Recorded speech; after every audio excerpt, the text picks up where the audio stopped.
I come from a great family. I've got a great backing behind me, a great family behind me, and I know it's something that I can complete with.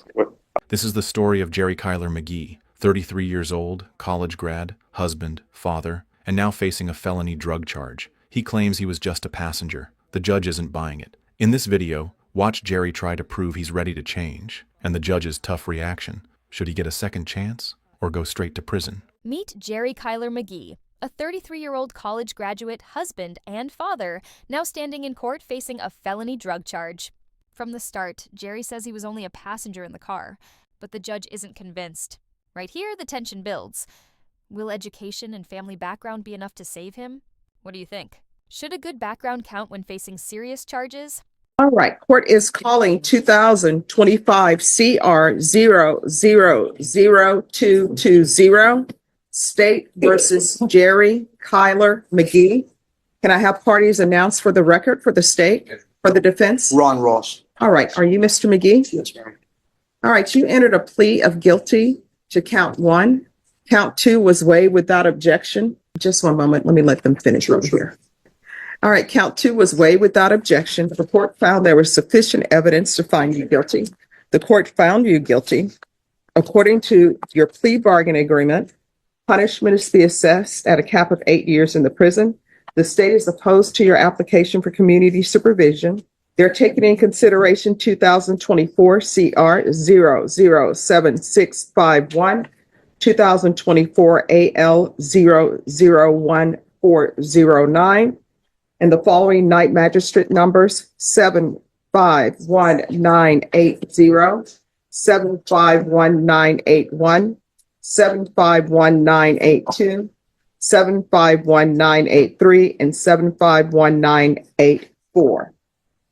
In this case, no PSI was prepared. Defense counsel waived PSI. The court reset it to give parties a chance to have witnesses present if they wanted to have witnesses present. There was no objection to the court requesting the defendant's criminal history. Is that correct, counsel? That is correct. You actually gave us the option of a PSA or to go forward, and we're going to opt to go ahead and go forward. All right. So with regards to the cases that are being taken in consideration, were those offenses alleged to have been committed on different dates? Some arose out of the same criminal episode. Some are actually not being taken into consideration. That's my mistake. The courtroom begins the formal proceedings. The judge outlines Jerry's prior cases and criminal record. Numbers upon numbers, a heavy list. His defense waives the pre-sentence investigation, signaling they're ready to move forward. The judge's tone? Firm, professional, and skeptical. She's seen too many cases like this before. Would you have taken a deal this fast, or asked for more time to prepare? All right, defense. Judge, may I ask my client some questions? Yes. Can you raise your right hand? Do you solemnly swear or affirm the testimony you give will be the truth and nothing but the truth, so help you God? Yes. You can lower your hand, state your name for the record. Jerry Kyler McGee. Right. How old are you, Jerry? 33. What kind of education do you have? I have a bachelor's degree in biology and a double minor in mathematics and chemistry. Have you, what is your work history? I've worked for myself and as well as a few different laboratories and medical sales companies here in town. And that's kind of what I specialize in. Here in town, okay? Yes, sir. Have you lived here all your life? No, sir. I came to San Antonio in 2015 to attend a master's degree program and as well as work. Did you ever leave San Antonio? I left San Antonio for 1 year. I went to Waco, Texas for 1 year. When did you return? When I returned is when right about December of 2023. About a year ago? Yes, sir. Are you married? Yes, sir. When you went to Waco, did your wife go with you? She did. Do you have any children? I have a daughter. She's about to be 2 years old. And when you returned to San Antonio, did you return with your wife and your child? I did not. Why not? We were getting a divorce. And where does she live now? She lives in West Texas. Do you see your child? I do. Very often? As often as I can. Okay. When you returned to San Antonio, were you able to get a job? No, I was having a tough time finding a job. Did you have a place to stay when you moved here? I did. Okay, and so how did you get into, you've had several incidences here. Most of them are misdemeanors or they're state jail felonies, small things, but how did you get into doing three different instances? How did you get into that? I've just fell into the wrong crowd, and I take full responsibility for my actions. I shouldn't have been hanging around the people that I was with and committing the same crimes that I've been charged with. I was down on my luck. I couldn't find a job, and I was doing anything possible to do what I needed to do to make money. And that was wrong of me. And what I know that I deserve probation, and I really know that I can take classes and do community service. Now Jerry takes the stand. Calm, polite, respectful. He talks about his education in biology, mathematics, and chemistry, his move to San Antonio, and his young daughter. It paints the picture of a man who once had potential. But when asked why he got involved in crime, Jerry admits, "I fell into the wrong crowd." That's a powerful moment. The moment responsibility meets regret. Have you ever seen someone's life spiral from one bad choice? And be responsible about it. And I know it's something I can complete because I have done it before, and I know I can do it again. And also a job. You need a job. Are you going to be able to get a job? Yes, sir. Yes, One way or the other, you're going to have to work. If you can't get a job in your field, you're going to have to get a job. yes, sir. Yes, You sir. willing to do that? Yes, sir, I am. You understand if you're given probation, you mess up, you come back, you're going to go to prison. I do, and that will not happen. Have you ever had probation except the one case 10 years ago? You ever had probation? I've never been in trouble in my life since. You ever been to prison? I've never been to prison, no, sir. Never been to jail more than a few days in these cases? No, sir. This is the longest time I've ever been in jail, a little over 3 months. Okay, and what is the situation on your divorce with your wife? Has anybody filed it? Yes, filed. So we're currently, when I get out of here, it'll be finalized. You're asking for probation. I am Yeah, asking you for understand, probation, yes. Probation's not easy. I know it's not easy, but I am a strict man. I've decided this is not for me, and I understand that I can't complete it. I come from a great family. I've got a great backing behind me, a great family behind me, and I know it's something that I can complete with in a timely manner and complete it successfully very easily. Jerry pleads for probation, not prison. He says, "I come from a great family. I can do better." His voice shakes slightly. You can feel him trying to convince both the judge and himself. But when he says, "I deserve probation," the judge stops him cold. Deserve? The judge reminds him, people deserve not to be victims of crime. A strong statement and a turning point. The courtroom energy changes completely. I would ask you to give him probation, and I'd like to point out that the cases that we're going forward. Just 1 second. Do you have any questions? All right, I have a couple of questions. Sure. You said you deserve probation. So What does that mean? That you deserve probation? I feel like it's something that I deserve. I have not. My past history has shown that I have not, committed crimes. My whole life. I just find that sort of like a weird No, I would statement. appreciate. It's probably a better word for it. Yes, ma'am. Because It's people, something I don't deserve. Yeah, I because give it people to you. deserve, in Bear County, people deserve people not to commit crime. Yes, ma'am. All right, we're going to go off the record. All right, we're going to go on the record. We're back on the record in 2025 CR 000220 State versus Jerry McGee. Can I have parties re-announce for the record for the state? And state, you stated you would like to supplement the record or supplement the stipulations? Yes, Your Honor. Any objection? No, we have no objection here. And In addition, we have a stipulation for the record. sure. And do y'all have the original stips? Were those given back to the clerk? I don't know what they are. I never had them. All right. And if both parties will give me a moment to review the Sure. additional stipulations. All right, the court has reviewed the supplemental. And defense, you wanted to add something? Yes, Judge. The reports between the narratives and when they list the people involved, there's been some conflict between the different reports. They referred to my client as S1, S2, and I think at one time S3, and they've used the word P1, P2, and P3, and D1 and D3, I believe. We will stipulate that in this case, in fact, my client was the passenger in the car. He was the one that had the drugs. And I think that some of the reports refer to him as S2. So count. As the lawyers discuss police reports and conflicting statements, the defense argues Jerry was just the passenger in the car, not the dealer. But inconsistencies appear. The judge wants clarity. Who really owned the drugs? Who was driving? You can feel the tension build again. Truth versus story. Do you believe Jerry was just caught in the wrong place or hiding the full truth?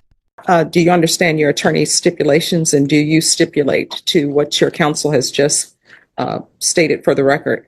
Yes, ma'am. Anything else from either side? I would just ask you, Judge, to give my client probation, and what he did was he's not done anything that was aggressive or use of aggravated. They're third-degree offenses or stage L offenses, the several different ones he had. He's testified he's had a bad year last year, mentally, emotionally. He has no prior. He has an education. He can go out and get a job. I would ask you to give him a chance on probation. And if you really want to hold a hammer on him, we didn't apply for it, but give him deferred. Really hold a hammer on it. But I don't see any reason for prison for him. I think he can get his life squared away. All right. The court will note that he's charged with possession of drugs and not possession with intent to deliver. The court will note that there may have been some slight confusion with the police report and the way the police report was written. So the person who is in the vehicle with you, who is she to you, or who was she to you? She was just a friend. No, I mean, you just don't roll around in a stolen car with just a friend. If you look at it, I was actually running, I was working out, and she picked me up in that car. So I was in the car for maybe 2 blocks. Oh, so do you want a jury trial? Because if you're in the car for 2 blocks and you just get in a car with a complete stranger, how old are you? 33. All right, you're 33. I've never heard of somebody running and just letting a complete stranger pick them up unless they had some nefarious things in mind. Here's the thing. These drugs were found in the vehicle, they were not found on your person. Do you want a jury trial? Because you're telling me now you've gone from I deserve probation to basically I didn't do it. I just completed my workout and I'm running, I guess, as a part of it. I had a bag in the vehicle. I knew who she was. I had a bag in the vehicle that she just came out, and like I didn't expect her to be driving. She just came up. No, here's the thing. We're not dealing with a stolen vehicle. What we're dealing with is you're in a vehicle with a lot of drugs. Yes. So what you just told me, and if I heard incorrectly, please correct me. I take no offense to it. You told me you had just finished working out. You barely know this person, and they picked you up, so you got in a vehicle with them. Did I mishear? That's what he said. That's what you said. That's correct. He also said he had a bag with him. Yeah, I had a bag. Then comes the tough exchange. The judge presses him. You were in a car with drugs. Why?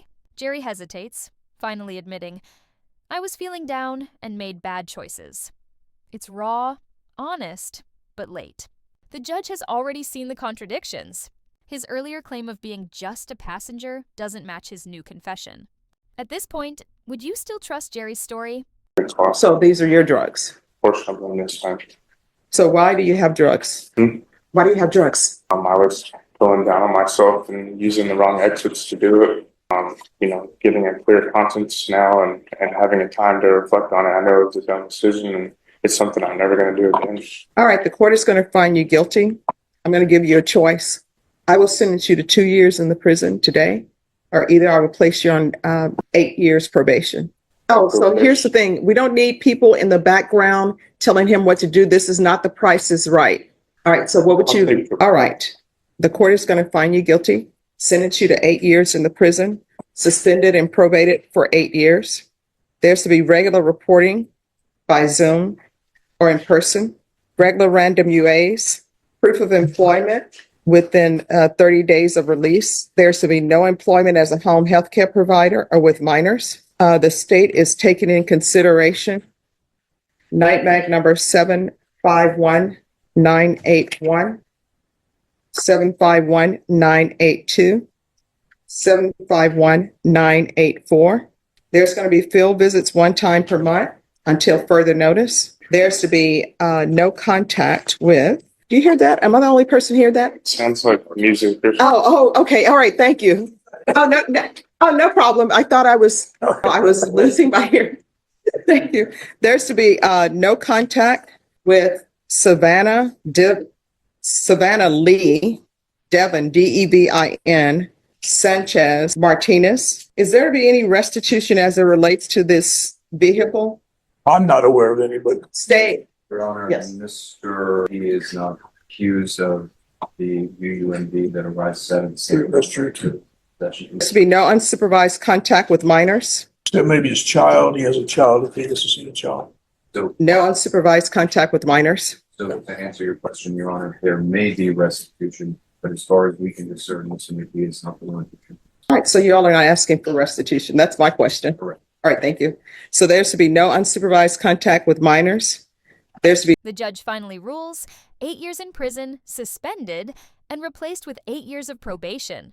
Strict conditions follow: random drug tests, community service, parenting classes, and no contact with minors. The judge's warning is clear: one mistake, and it's straight to prison. This moment hits hard. Jerry got a second chance, but it's hanging by a thread. 200 hours of community service restitution. The court will waive 50 of those hours once parenting classes are completed. And probation, there can be a TAP evaluation out of custody, follow TAP recommendations, and there's to be 120 sober meetings in 120 days. Probation, is there anything else? Is there anything else that you need from the court in order to be successful? Anything else you need in order to be successful? No, ma'am, I appreciate you and appreciate the court today. Defense, is there anything else with regards to sentencing? No, Your Honor. All right, did you review the document entitled Trial Court Certification of Defendant's Rights to Appeal with your attorney? Did you understand it and did you sign it? Yes, ma'am. Because this is a plea bargain agreement, because I followed your plea bargain agreement, and because you waived your right to appeal, you do not have the court's permission to appeal. Because this is a felony, this is not filled out. Because this is a felony conviction, you're not allowed to own or possess any weapons or ammunition. If you have a question over what a weapon or ammunition is, you'll need to speak to an attorney. Do you understand? All right, we can go off the record. In this court, to be successful on probation, communication is key. If there's an issue, let your probation officer know. If you feel as though the probation officer is not addressing those issues, you can come back to the court and address them with the court. Do you understand? Yes, ma'am. All right, good luck to you. Thank you, ma'am. You're welcome. As court closes, Jerry thanks the judge and the defense. He's walking out, he's not free, but with hope. The judge reminds him that success depends on one thing: communication and accountability. The case leaves us questioning justice, redemption, and choice. Do you think the judge was fair giving probation instead of prison? Or was it too lenient? Final voiceover summary and CTA Jerry McGee's story reminds us one decision can change a life. He had education, family, and opportunity, but one wrong turn brought him here. The judge's final words say it all: communication is key. So what do you think? Did the court get it right? Should Jerry have gone to prison, or was probation the fair path? Tell us in the comments. And don't forget to like, share, and subscribe for more real courtroom moments and stories that test the limits of justice.